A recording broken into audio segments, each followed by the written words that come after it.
Hey there everyone, Steve the Amateur Historian, and I am here with you tonight because I have a fresh episode in my mystery murder series. And one of the things that I really hadn't noticed until now when I decided to cover this story, and as I started going into it, I realized this seems different than all the rest, but it's a mysterious case. There's nothing really that strange.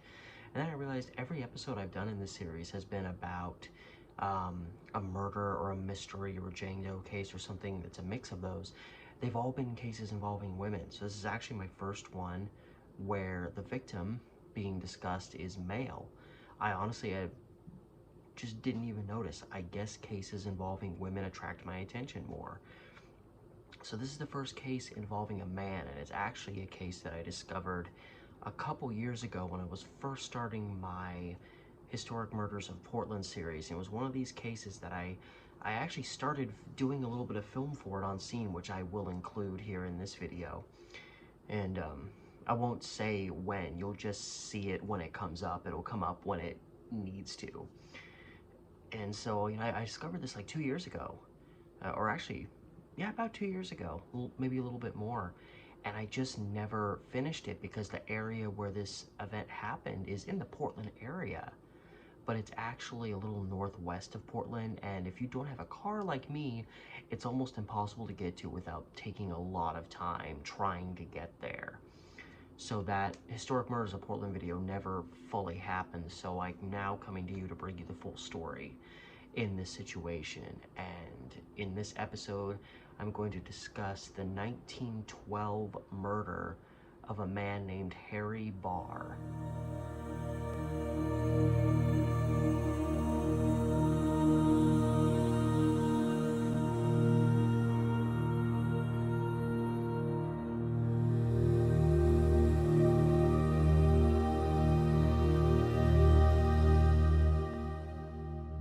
So it's the evening of September 16th, 1912, and a man named V.D. Smith lives in a home along what was referred to as the Linnton Road.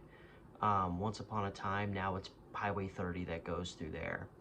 And Linnton is, I guess it's still, it was almost kind of its own town back in the day, and now Linnton is more or less a smattering of a few roads and a few houses and a few businesses that are just north of Northwest Portland along Highway 30 that runs along the Columbia River as it hooks and starts going north, and you start kind of going up into the peninsula in the northwestern portion of Oregon. So it's just due north of Portland, but as I said in the intro, it's really hard to get to when you have to go by foot. It's, from the last area where buses even run in Northwest Portland, you gotta walk a couple miles to get to the Linnton area. So I just never made it there. And so it's still, there's not a whole lot going on there. There's a few businesses, a few homes, a few, organizations that are along the river. Mills, factory type, industrial type businesses. And so there's not a whole lot going on there. So it's the evening of September 16th, 1912.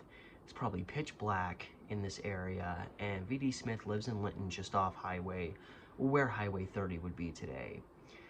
He went to sleep around 9 p.m. Sometime shortly after falling asleep, he was rousted awake by a sound. Now, being kind of brought out of a dead sleep, he wasn't certain what it was he heard, but there was some sound that happened that brought him, awakened him. And it wasn't long after he fell asleep, because he said whenever this happened, it was before 10 p.m. So, intrigued, what did I just hear? He went to look out a window, and he noticed right in the middle of the Linnton Road, there was a car parked there. Just seemed to be sitting there, just kind of idling in the middle of the road. And Smith kind of stood there and lingered because he wanted to make sure everything was okay. He wanted to make sure nobody was getting robbed. Make sure there wasn't any car trouble. But it seemed like whoever was in the car was just kind of sitting there casually in their vehicle. So eventually Smith figured nothing's wrong here. I'm going to go off back to bed. He wakes up the following day he ends up down in the vicinity of where he saw this vehicle the night before. And short distance away from the Linnton Road, there's like a little drop off, about a 15-foot drop, kind of a small cliff going down into a very thin ditch. And in that ditch, just over the little cliff there, he stumbled onto the body of a man who had been shot to death. This man was Harry Barr, 26-year-old lifelong Portlander. He was the son of a guy named Samuel Barr, who ran a hotel in Portland called the Barr Hotel. And he was actually, Harry was highly regarded as an artist. He'd gone to school for it in California. He'd done according to the Oregon Daily Journal, he had done 3 years of art school in Paris, France. So this guy was no lightweight. This guy wasn't a guy that just did art as a passing thing. He was like highly regarded for his art. Now, by the time of 1912, when he's 26 years old, he's working for a bus and car company that worked out of the Multnomah Hotel in Northwest Portland, which Multnomah Hotel still stands there today, kind of on the edge of Old Town, a couple blocks from Chinatown. And, you know, he would pick up people at that vicinity, take them where he needed to go. He was kind of like a glorified taxi driver for that specific spot. So I don't know if he maybe gave up on his art dreams, or maybe he wasn't able to make any money doing art. I find it interesting that someone with that was that highly regarded ended up finding himself driving people around. Now, maybe he wanted to do that. Maybe he wanted to do that as a day job and have the art for himself as a side hustle, maybe, as we would call it today. And the last time Harry Barr was actually seen alive, he was performing his duties, driving people from the vicinity of downtown Portland. Now, it says that he pretty much worked out of the Multnomah Hotel. However, in the story that was reported in newspapers on the night of the 16th, sometime before 9 p.m., Harry had been called to drive a group of 3 individuals to a place called the Hut, which was described as a resort along the Linnton Road, really close to where Harry would later be found dead in the ditch. Now, the papers say that he picked these people up from the vicinity of the Seward Hotel, which also still stands today, but it's several blocks from the Multnomah Hotel. And it's a really beautiful kind of rustic structure. I think it was also known as the Governor Hotel. There's some ghost signage on there that shows that, but it was originally called the Seward Hotel, and I believe it was built in 1909. So it was a fairly new establishment at this time. And Barr took these 3 individuals out to the Hut. He was seen there by the manager of the Hut. And this manager was named William Swaggart, and he knew Harry Barr personally. In fact, he was the last person, aside from Harry Barr's killer, that saw him alive. He brought these 3 people to the Hut, again, shortly before 9 p.m., and apparently before he left, he summoned Swaggart over and said, hey, take good care of these people. They're good people. I just gave them a ride here. Treat my party, I guess like high-class customers tonight. So obviously they knew each other, wherein, they would have like a, kind of close personal discussion like that. And then Swaggart said Barr departed from the Hut. He walked out the door, and the next time he's seen by anyone aside from his killer, he's in a ditch dead with a bullet in his head. And it's intriguing because one of Barr's co-workers, this guy actually worked under Harry Barr. I think Harry was more kind of a higher up, even though he was actively doing what everyone else was doing, driving people around.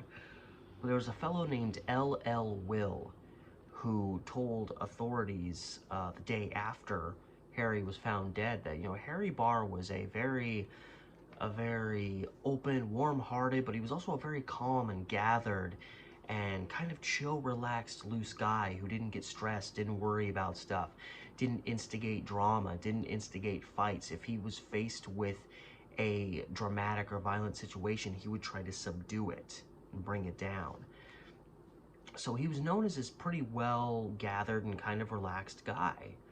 But Will said on the evening, this is, again, just, maybe less than 2 hours before Barr is killed, Will receives a message from a porter working in the Seward Hotel.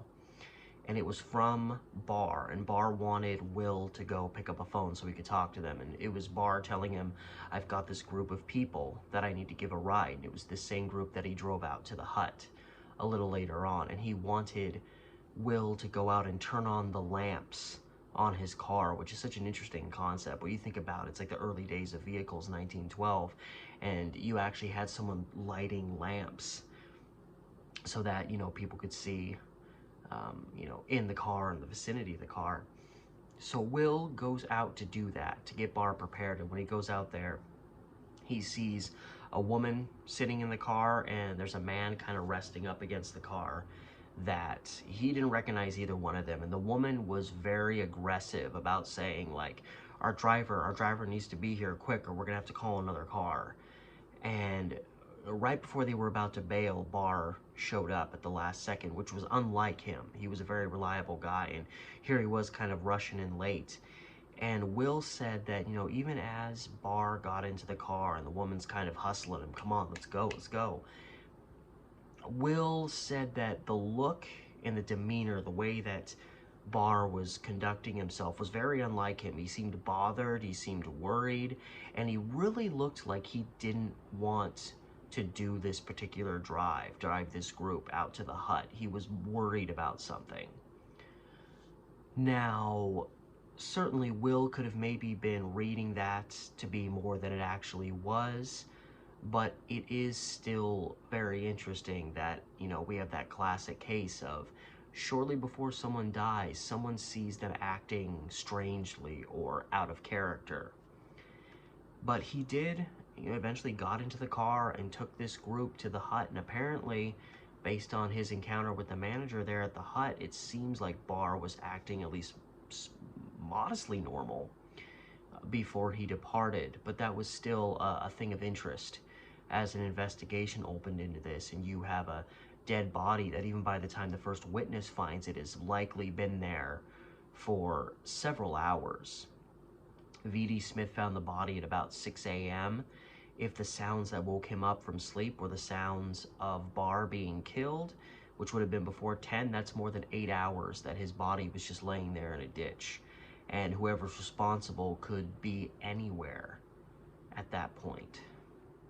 So even though these three individuals that were Barr's last known trip, taking people from one place to another, they stayed, obviously, after Barr left, and left a short while later, so it was deemed that they probably weren't involved in his murder, but obviously they were, some of the last people to see him alive. And the two men that traveled in the car, they were both salesmen, and they were both identified. They were easy to find and bring in for further questioning. One was named C.W. Baldwin, and the other went by the name of Charles Batcher.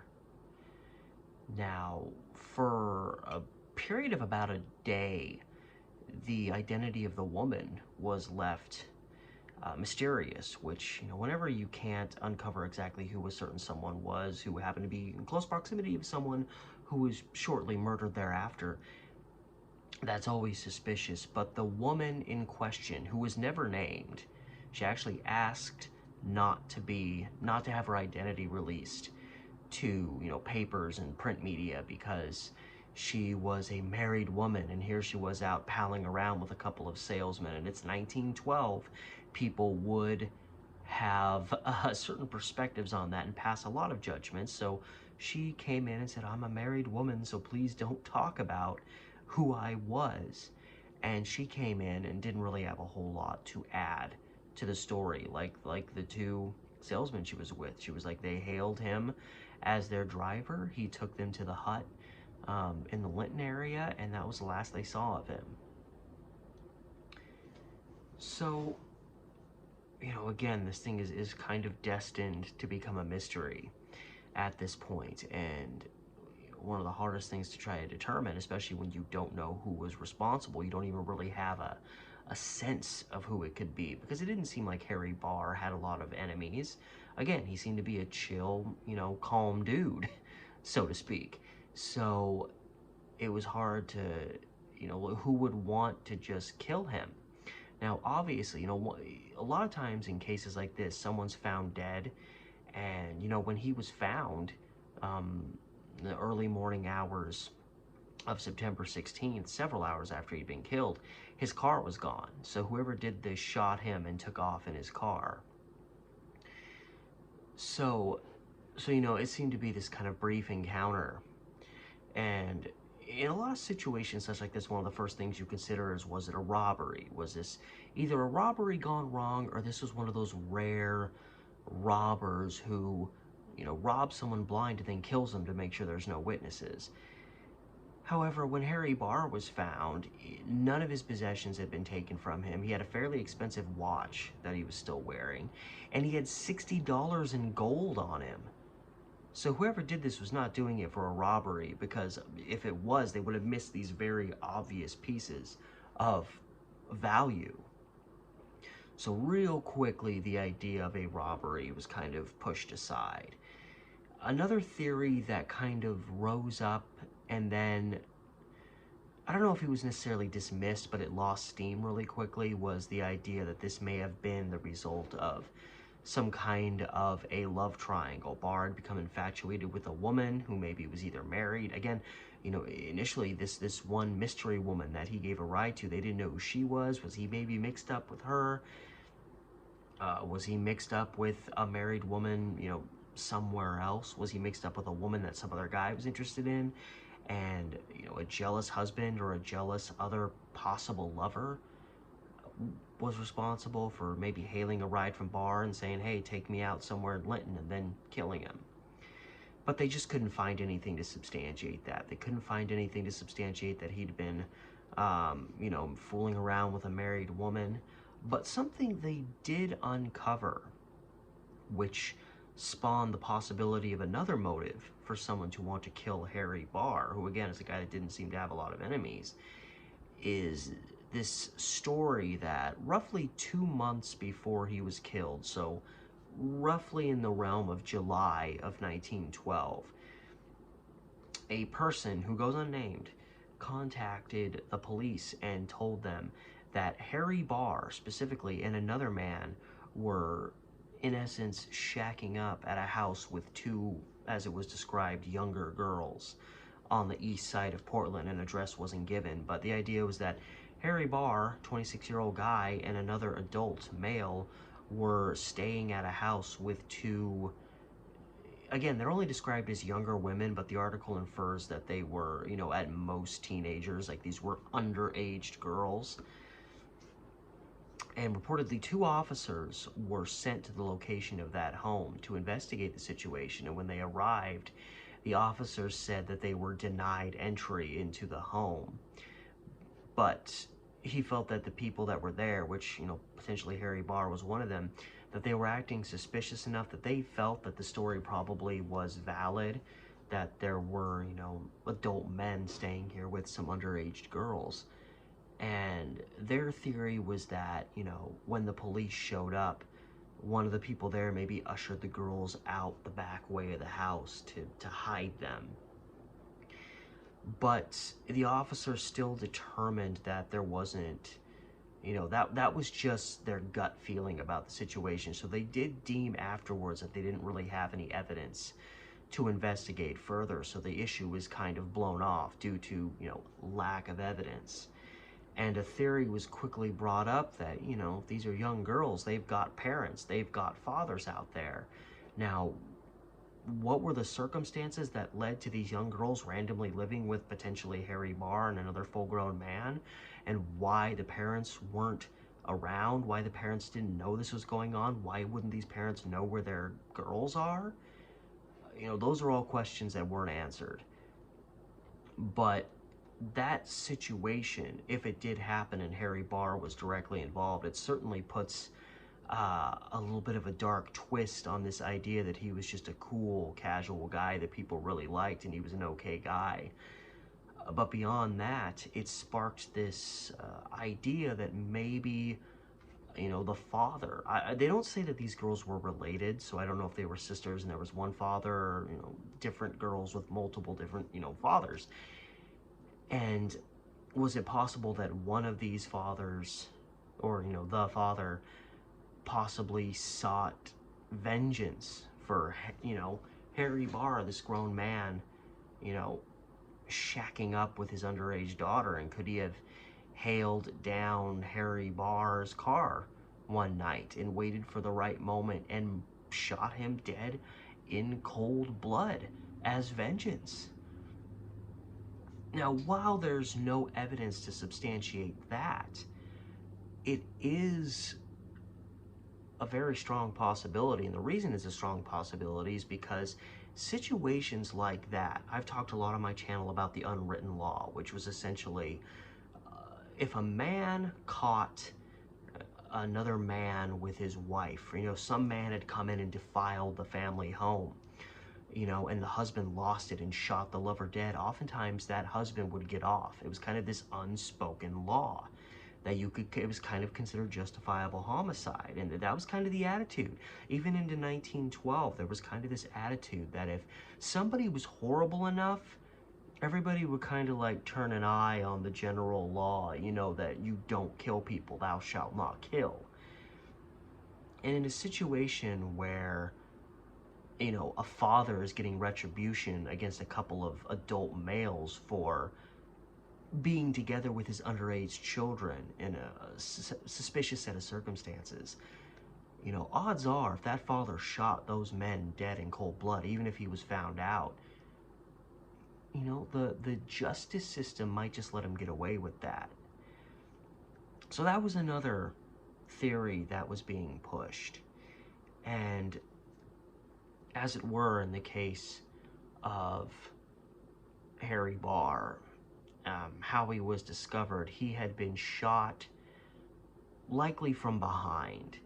The wound that he sustained that killed him, it was a single gunshot wound, entered through below and just aside from his left ear. So if I was to try to do an example through all this hair I've got, he was probably shot, you know, somewhere in this vicinity, and probably shot at a slightly upward angle because the bullet actually didn't go all the way through his head, but it entered below the ear on the left side and became wedged in the face inside near the right temple. So it went through here and got stuck here. So the shooting would have been behind and from slightly to the left. And it's interesting because two different newspapers that released articles on September 17th, the day after the murder, they posed two, actually they said the police had posed, you know, two different ways in which they believe the murder happened. One of them was the shooting happened in the car while Harry Barr was driving. The other was that Harry Barr was killed elsewhere, probably closer to being in the city of Portland, and then was driven to that spot. And I'm weary of believing that, because if we acknowledge that he left the hut, which is in the Linnton neighborhood, he leaves that around 9, and then V.D. Smith is awakened from a sleep before 10. You know, this means that Harry Barr was killed less than an hour after he left the hut, and then his body is found kind of near the hut in the same Linnton area. So what are the odds that he leaves the hut, goes all the way back into the city, and then whoever kills him just happens to deposit him really close to the last place he was at? That obviously could have happened, but it seems a little bit unlikely, in my opinion, that The last place he's seen alive and the place where he's discovered dead later on were so close to each other, and yet he went way back down into Portland. It was brought back there by somebody. So I'm a little weary of that. Now, that does not mean that he couldn't have been killed in a situation where he wasn't actually driving. It doesn't mean that the murder couldn't have happened somewhere other than the car. However, the description given of the state of his car, which I'm going to discuss. I'm going to show you the old video that I took, because that in particular I address how the car was found and how that tied into this whole thing. But the way the blood was, specifically in his car, suggested, again, you know, it was like he would have been in the driver's seat and the blood splatter kind of all went to the left. So, or whatever blood was there. So the thought was, whoever did the shooting was sitting directly behind him. They would have been in the back seat on the driver's side, and they just raised a gun and shot him, which kind of implies that whoever did the shooting was left-handed. Because if they're sitting directly behind him, what are the odds that they're going to be right-handed, but they're going to go over and shoot him like this? Like, this alone is making my arm hurt. It's more than likely that they would just go up like this. So whoever did it was left-handed, which, you know, back in that may not sound like a major detail, but back in 1912, you know, people had weary feelings about left-handed people. Left-handed people stood out. A lot of parents would, you know, forcibly try to make their kids switch from being left-handed to right-handed. So, I mean, not that it's going to solve the case, but it is just kind of a little detail of interest that, based on that description, the shooter was, if it was done inside the car by someone sitting in the back seat behind him, which the blood splatter suggests that. The only complication about the idea that Harry would have just been driving the guy and the guy just waited till they got to a spot that was maybe dark enough and rural enough that they would think they could shoot him, get rid of the body, and drive off in the car without anybody being around to see him is, well, you're shooting a guy in the head who's driving a vehicle. You know, what if he keels over and swerves the car into a wall and that ends up killing you too? So I'm led to believe, based on how the blood was, which suggested that Harry Barr was in the driver's seat when he was shot from behind, and the fact that he was shot from behind leads me to believe that, you know, he picked somebody up and drove that person, and probably, again, when they got a little bit, you know, to where it was dark enough, that person probably pulled the gun on him and started calling the shots and said, you know, pull the car over and stop. And then when the car stopped and not going anywhere, then he shoots Harry Barr in the head. Gets out, pulls Harry from the car and drags him across the land to that little cliff's edge and throws the body over the edge. And Harry was also found to have a lot of bruises and abrasions on his face, but authorities felt that those had been inflicted in the fall that he took into the ditch. And what's very interesting is one of these newspaper articles that was published September 17th, that these are like some of the first reports being done on the case. One of the articles says that when authorities examined and they could see where the ground and grass had been flattened, it was abundantly clear where Harry's body had been dragged, and that he in fact had been dragged to that spot. It said that authorities felt that, based on how things looked, and I don't know if they saw a multitude of footprints or what, but they said that they felt that this dragging of the body may have been done by two people, which would mean not just one random killer acting by themselves, but two individuals. Maybe both planning on killing him. Maybe one is just an accomplice to the other person who's actually invested in committing this killing. So that's another angle to this thing, is, was there more than one person in the car with Harry around this time that he's killed? Because there is this one inference that came out really quick that implied there might have been two people that were responsible for moving his body from the car down into that ravine in Linnton. So this case kind of quickly became one of those ones where it was like, where do we go from here?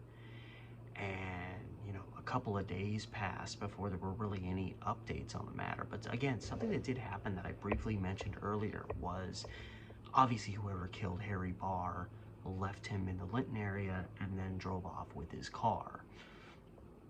Well, within hours of his body being found, his car was discovered in the downtown Portland area with blood all over it. And it had actually been found reportedly as early as 1 a.m. So, you know, within a short period after Harry Barr had been murdered. And officers stumbled onto it and noticed it appeared to have been abandoned where it was found. But because it was dark out, there was no lights on in the vehicle, he didn't notice that there was blood in the vehicle.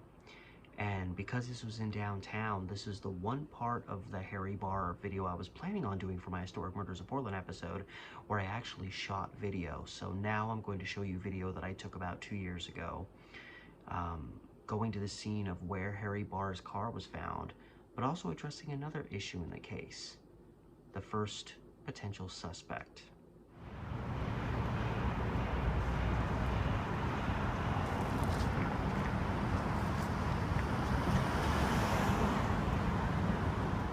So this is a very troubling case, and it seems like there's not really any immediate resolution. This guy's found north of the city, outside of the city, kind of a rural area. Circumstances surrounding what happened aren't really known. And the authorities need something to go on.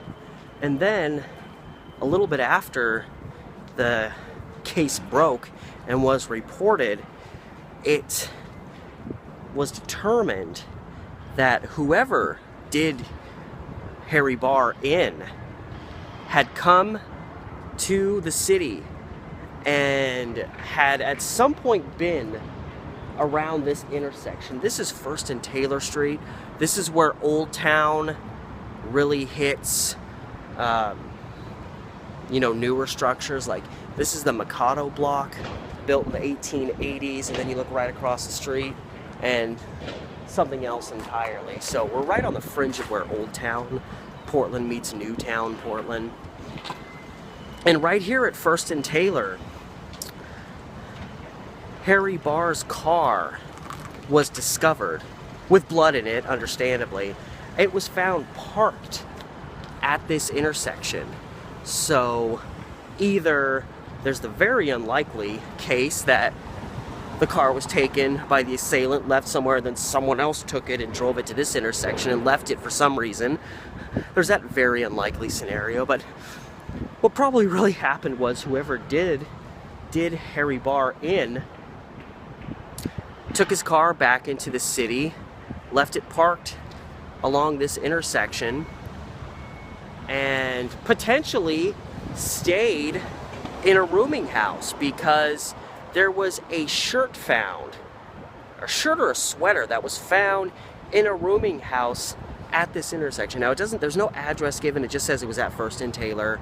I don't know what used to stand here or what used to stand over here. These are all parts of Portland's World Trade Center. But the blocks, you know, right over here are very old. They would have been around when this happened. Mikado blocks from the 1880s, that would have been around. These buildings would have still been here. I'm not sure if it was in one of these buildings, just know that it was at this intersection. So, you know, piece 2 and 2 together, you have the victim's car parked at this intersection, and then in a rooming house at that intersection you find a bloody shirt.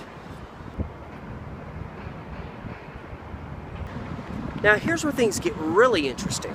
The bloody sweater, as I remember it being now, I can remember a shirt or a sweater, whatever, the bloody torso garment that was found was shown to people in the hopes that somebody would recognize it, and it was deemed that by witnesses that the sweater belonged to a Harry Hardin who had actually worked for Harry Barr in the past. So they had a connection with each other. And so immediately the focus goes on this guy. He did have a criminal record. I don't think it was a major one, but he did have a criminal record, which, you know, kind of puts you into perspective. And he knew the victim. So the theory started to formulate that something happened. These guys had a quarrel. You know, maybe it was bad blood from their time working together. Whatever. Something led to a big fight, a big misunderstanding, anger, jealousy, whatever. And Hardin ended up killing Harry Barr, leaving his body way, way up north of Portland, and then brought the car back to the city where he abandoned it on the street corner, got a room at a rooming house right around here to maybe recharge his batteries. And obviously he wasn't really thinking things through all that well, because if he was the killer, he left a garment that could be tied to him with blood on it in his room.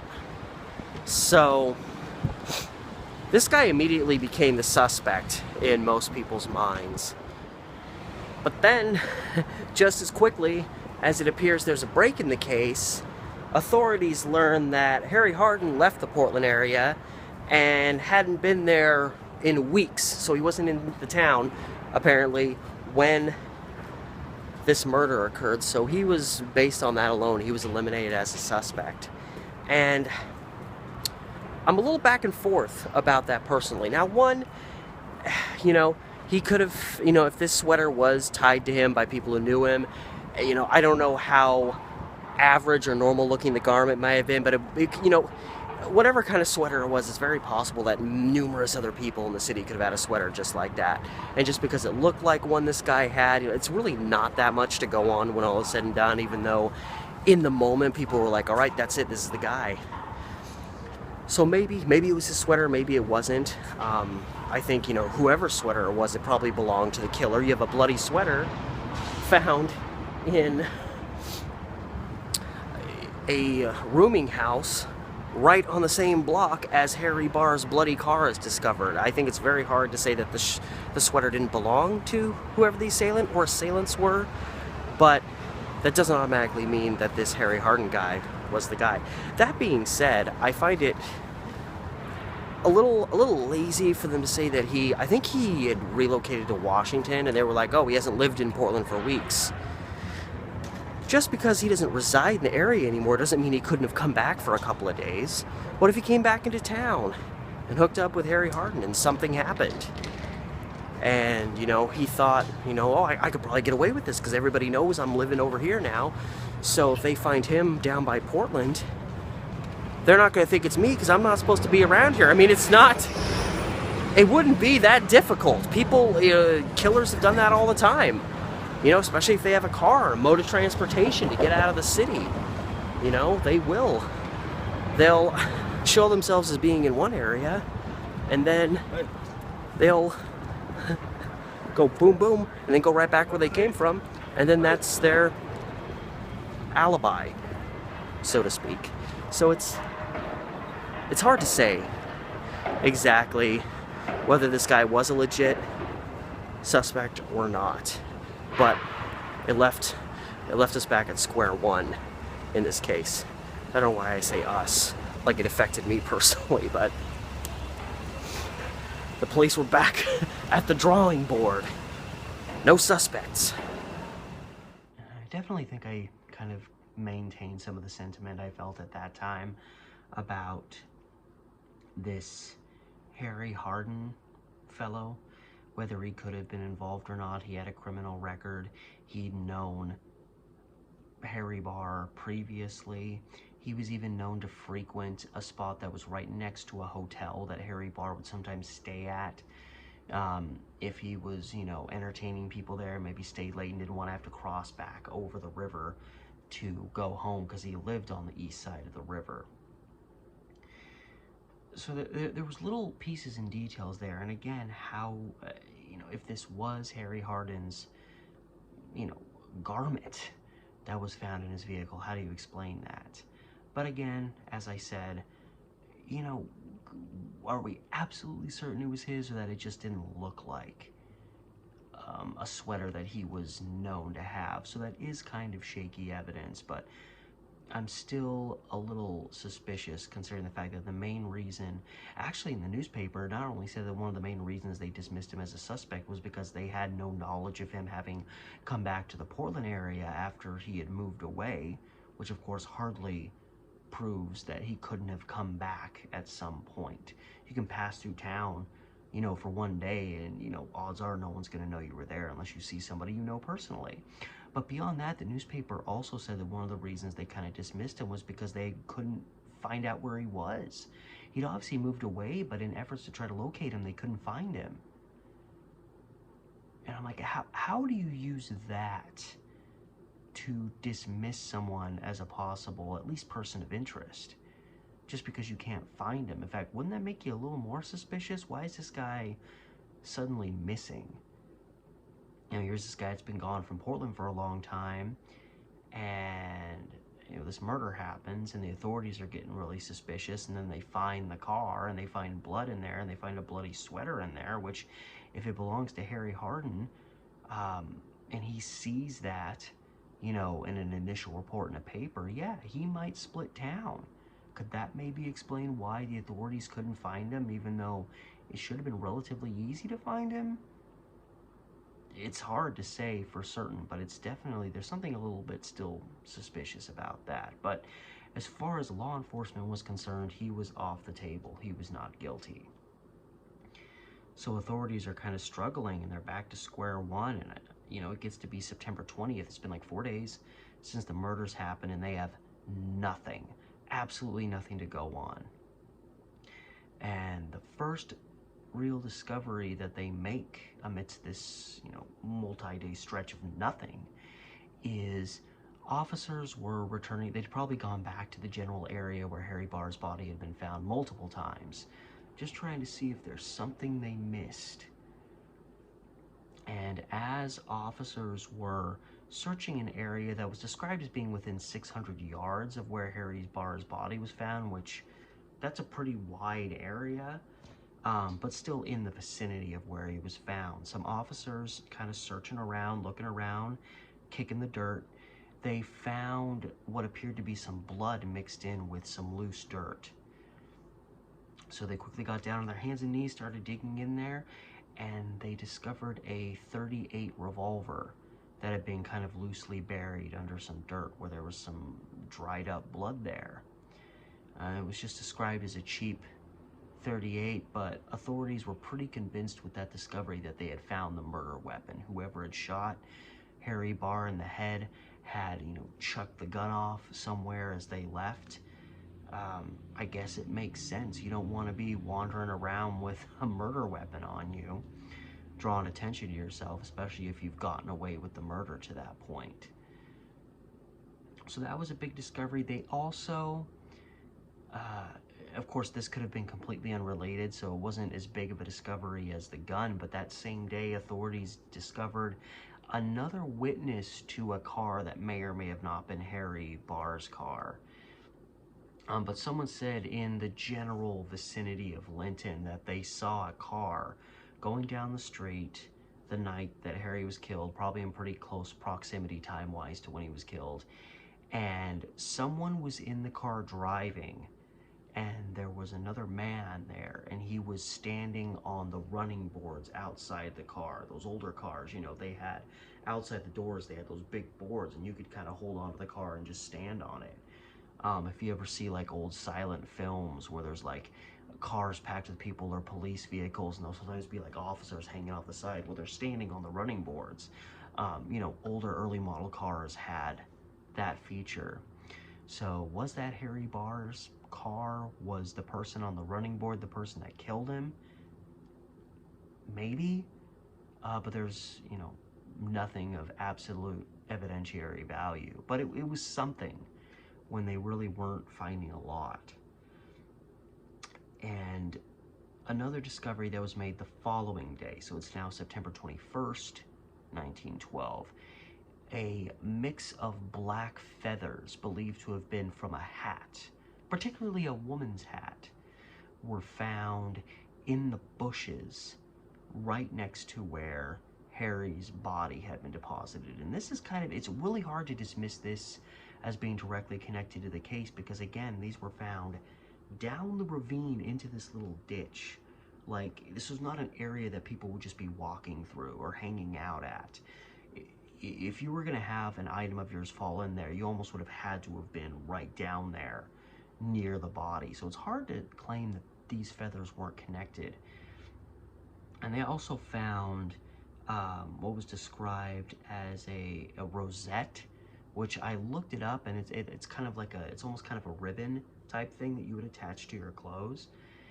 Both believed to have come from a woman. So authorities immediately started playing with the theory that they still felt a man had killed Harry with this .38 revolver, but that there was a woman present, and that there was a woman who worked with this man. And again, that kind of adds credence to the idea that officers were kind of pushing, at least briefly in the immediate aftermath, that it seemed to them that two people were responsible for dragging Harry's body and throwing it in. And they also altered their perspective on how the murder went down. And as far as I know, they didn't change it again after this. They believed that a short distance, probably, you know, not even a quarter of a mile from where Harry was dragged and dumped, that the car was stopped. Harry was forced from the vehicle at gunpoint, and he was actually shot dead in the street along the old Linnton Road there. Not shot while sitting in his vehicle, but his body was returned to the vehicle. And then they drove the car, authorities felt maybe something in the realm of 300 yards. How they got that specific figure, I don't know. But they drove a short distance and stopped, and then threw him out. And maybe it was they picked again, a dark stretch along the road. It's dark, no one's around, no one's gonna see them as far as they know. So they kill him, then they put him back in the car, and then it's a matter of where's the most convenient spot from here to throw him over the edge. So they drive a little short distance, see a spot, and say, we're gonna do it here. They pull him out of the car. It doesn't really jibe with how they described the blood, and how Harry's blood in the vehicle was, which almost implied that he was in the driver's seat after he was shot. Now it's possible they could have shoved him in, because it was an old, kind of Model T type car. It had very small doors. It would have been very easy for them to just pull the little door open and shove him across the driver's seat into the passenger seat, and then the guilty party gets in and drives, and maybe his blood just looked a certain way. I don't know. They changed how they felt this went down several times, and you never know when one little detail in a newspaper also might be wrong. And that's really all I have to go on, is old newspaper articles in this matter. But that was kind of the final description as to how they felt Harry Barr was actually killed. After those little events, the situation stagnated again. Harry Hardin was really the only person of any real decent interest they had to go on, and they dismissed him right away. So days start passing again, and there's no progress. And then suddenly, September 30th, 2 weeks to the day after Harry's killed, Portland authorities get a call from a detective in Seattle that claims he's just had a man named F.C. Maxey, who was a laborer up there, and he was traveling around with a chambermaid, 25-year-old woman by the name of Bessie Miller. He had apprehended them, called the Portland police, and told them, like, I'm pretty dead certain these people were responsible for the Harry Barr murder. And, in this situation, you have a man and a woman that have been apprehended. But the detective wouldn't tell the police immediately why he had that thought. One article said that he wouldn't dare say why he thought they were guilty over the phone. And that's always an initial red flag, when someone's like, I know these people did it, but then they're kind of secretive about why they think that is the case, especially when you're talking to the specific investigative officers that are actually investigating this murder. And a couple days later, Portland detectives on the case talked to Maxey and Miller, and Maxey was pretty much non-communicative to them about the whole matter. He was an ex-con, But obviously, just being an ex-con doesn't mean you're responsible for every unsolved murder that the police need to find somebody for.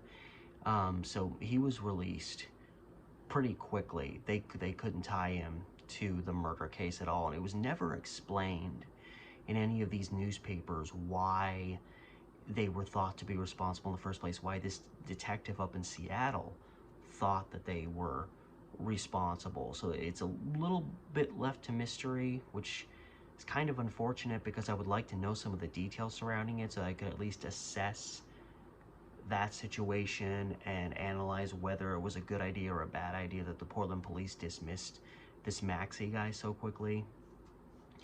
But right around the same time, there was a bit of a deception. There was another incident that was going on in Portland that authorities initially thought might be a break in the Harry Barr case as this whole FC Maxey Bessie Miller thing was going south. There was a local guy by the name of Carl Lively, and he had been brought to the police's attention in relation to a death that had happened that was related to a car. And so authorities thought, oh, maybe this is something related to the Harry Barr murder. And as they talked to Carl Lively, who really was just a guy that was being tormented by this other individual, and he just wanted to get his story out, it turned out that he had been driving a woman by the name of Grace Dow around, and they ended up crashing into like a food wagon, or like, a wagon where someone was selling food, and Grace Dow died in the accident. There was apparently a guy that arrived on the scene shortly after and, agreed to not report Lively's responsibility in this car accident to the authorities as long as Lively gave him money whenever he wanted. So it was a blackmail case. And that was why Carl Lively went to the authorities, and it had nothing to do with the Harry Barr situation. So another moment where it was like, maybe this is something. And then it fizzled away. And there was just that was the kind of the ongoing situation. And this is a very wild stretch. I think it's just a convenient matter of timing, but it almost suggests as another possible motive. I mean, again, I don't think this is the case. This would be a wild stretch, but it's interesting to just bring up and discuss, just if nothing more than the coincidence. What are the odds that this would happen and that there's not a connection? But there was almost kind of an implication that maybe there was some kind of maybe serial killer, or just somebody that was going around killing drivers, chauffeurs, if you will. With Harry Barr being, a guy that, he drove people around for a living, and he's murdered in or around his car in this kind of open, dark area heading up out of Portland towards this Linnton area. And he's led to this dark area and then shot through the head and killed. This happens on September 16th, 1912. Well, it came to the attention of local authorities that on September 14th, only 48 hours earlier, there was a man who worked as a chauffeur in Spokane, Washington, by the name of J.D. Pollock, who was hailed by a customer and told to take him to a specific area, and Pollock ended up driving him out to what was described as a lonely road, in the dark at night outside of Spokane. And the next time Pollock was seen again, he was discovered the next day with a bullet in his head. The circumstances, I mean, again, we don't know who was with Harry Barr when he was shot. We don't know if he just picked up another ride, or if this was somebody that hailed him down, or someone that knew where he'd be. But, I mean, aside from that, the circumstances of this J.D. Pollock case, as well as the Harry Barr case, and the fact that they happened only 2 days apart, they're almost identical. And, you know, Spokane's, you know, a few hundred miles away from Portland. They're not right next to each other, but still they're, you know, one's in Oregon and one's in Washington. They're not too far apart. You almost don't want to dismiss the possibility that the two events were connected, at least not right away. Right, slight addendum. I'm actually doing this like 3 days after I did the rest of this video because I thought, tried to look up more information about this Pollock fellow, and I found nothing. So I thought, okay, there's nothing else to go on. And I was looking for the little blip from the newspaper about the Barr case that referenced that Pollock thing, and I couldn't find it. So I went back onto the database that I used to try to find that article again so I could find that little piece, crop it out, and put it in this video. And in the Oregon article about the Barr case, they spelled his name with an A, Pollack. I typed that out and got no results. So I'm like, well, there's got to be at least one. So then I spelled his name differently, Pollock. And all these articles started popping up. And most of them were in relation to this murder. So I was actually able to find more information about it. And essentially what happened in the Pollock case is these couple of guys came forward and said that this guy, who they initially refused to give his identity, his name was Preston Thayer. And I believe they were, or at least some of these people were steam fitters. And they were all Spokane locals. And those two guys came forward later, and eventually Thayer's wife came forward and pretty much revealed that he was the killer of Pollock. He apparently got together with these two guys, said, hey, let's go joyriding, and they called a car, you know, to pick him up, drive him around town, they could have fun. And when they called the car service, Pollock showed up, as he was a chauffeur, and he didn't agree to these terms to, you know, take these guys around and let them joyride. And as the men said, Thayer then left with Pollock. And apparently Thayer was very angry that Pollock wasn't agreeing to things as they wanted. Got in the car, left with Pollock. Next time Pollock is found, he's north of Spokane. He's dead with a bullet in his head. Again, very similar to Harry Barr in terms of being taken out to the middle of nowhere, being shot through the head, and left. But then these guys came forward and gave their story, and Thayer's wife was probably the most damaging witness, because she said that, you know, he came back several hours later after Pollock was last seen alive, said Thayer showed up. He'd like cut his shirt up into pieces. He wanted his wife to burn some of his clothing. He wanted other clothing washed because, as he said, there was blood all over it. And it was pretty obvious that he was covering up for a pretty grisly scene that had just happened. And then he said, we need to get out of town for a couple of days. However, before his wife had a chance to prepare, he literally split town without her and reportedly traveled west towards the coast. And he wasn't apprehended for almost 2 months. It wasn't until mid-November that he was finally tracked down. He was up in Calgary, up in Canada, when he was finally apprehended. So I was able to find a resolution to the J.D. Pollock case. However, you know, having not known what happened in the Pollock case before, when I was first doing this video, left it up the possibility maybe it's connected to the Barr murder. But the fact that Thayer was a local to Spokane, and it seems like there was a specific reason. He wasn't just a guy going around, you know, some chauffeur driver killing serial killer or something. He just, you know, it seems like he was angered by the situation. He probably had some kind of serious altercation with J.D. Pollock that ended with Pollock's death. So pretty much the information that I was able, that I, you know, unintentionally found on the J.D. Pollock murder pretty much convinced me that there's no, you know, even though I didn't really think it was probably very good odds that there was a connection, but this pretty much definitively proved, at least to me personally, that the J.D. Pollock case and the Harry Barr murder were completely unrelated. And while, you know, playing with that theorization, like, you know, who was it in the end that was with Harry Barr that killed him? Was it just another person who hailed a ride, knowing that they would get him and that they had an objective to kill him? Was it a, you know, a chance encounter? Was the person someone Harry knew? Was it a complete stranger? Seems unlikely to me that it would be a complete stranger, since this case wasn't a murder for a robbery, but this was somebody who just, you know, it could have just been a, you know, a lunatic maniacal killer, you know, someone that gets a thrill out of killing people. And Harry Barr could have just been unfortunate enough to pick this certain person up, and the person realizes, oh, it's just me and this guy.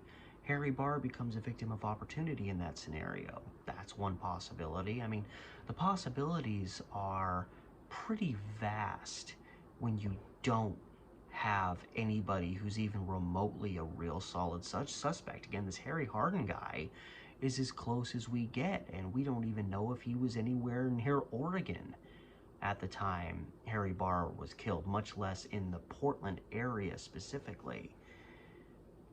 So we're left to wonder and to theorize, because as far as I could gather, this case was never solved. The last references, because once we got into early October of 1912, this case, like so many other mystery murders from the Portland area from long ago, where all the information you can find is pretty much just in newspapers, after about 3 weeks to a month, the case just fades away unless there's a big new discovery. And it doesn't seem like that happened in this case. I found an article from 1914 from about not quite, but almost 2 years later, and it was a woman who had come out and was making a claim, I think, against his Harry's estate, because he'd apparently like sideswiped her car couple months before he was murdered and never took responsibility of it or something. And in that article they say, you know, Harry Barr, who, you know, murder is still unsolved, when he was killed back in September 1912. And the last newspaper article I found on it was from 1916, and it was literally the whole article that it was in was they were discussing murders in the Portland area that had gone unsolved. Murders that practically all of them I've addressed in, you know, some video or another. So considering the fact that even 4 years later there was no new updates, the case hadn't been solved, and I saw no references after that, I found no journalistic articles, nothing out there that anybody else has produced outside of these newspaper articles in relation to this particular murder case that would tell me, provide proof and evidence that this murder case was actually solved. By all accounts, Harry Barr was gunned down north of Portland, and the thing was just destined to be a mystery from the moment he dropped dead.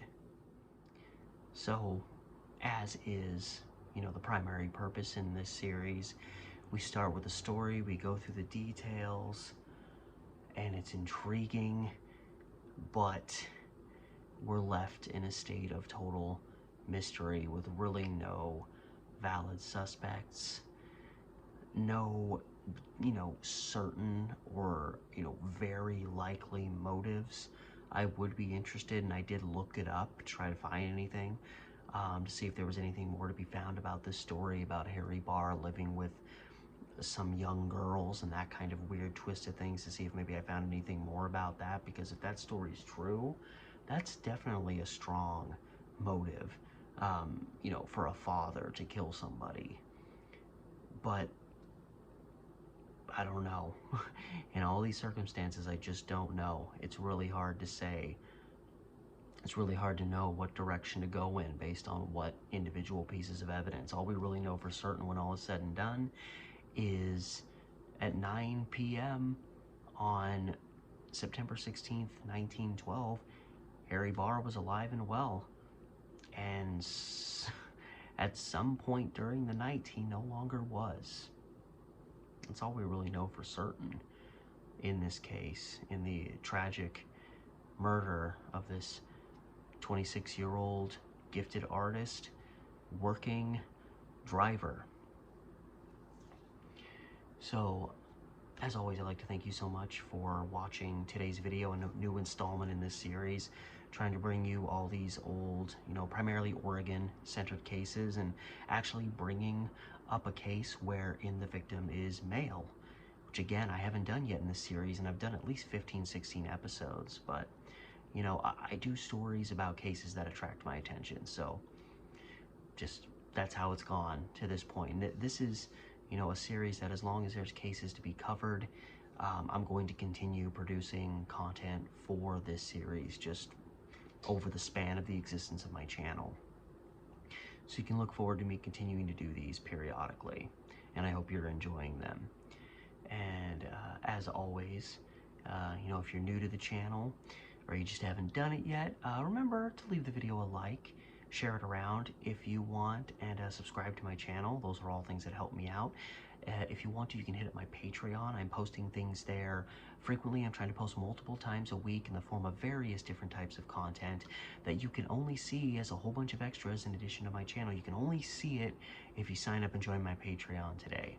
The link to my Patreon is in the description with this video, as well as the links to my Facebook, Instagram, TikTok, yes, TikTok, and my Reddit subreddit pages. All extra little things out there if you'd like to peruse those as well in relation to what I do here on my YouTube channel.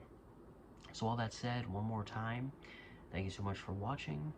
This has been Steve, the Amateur Historian.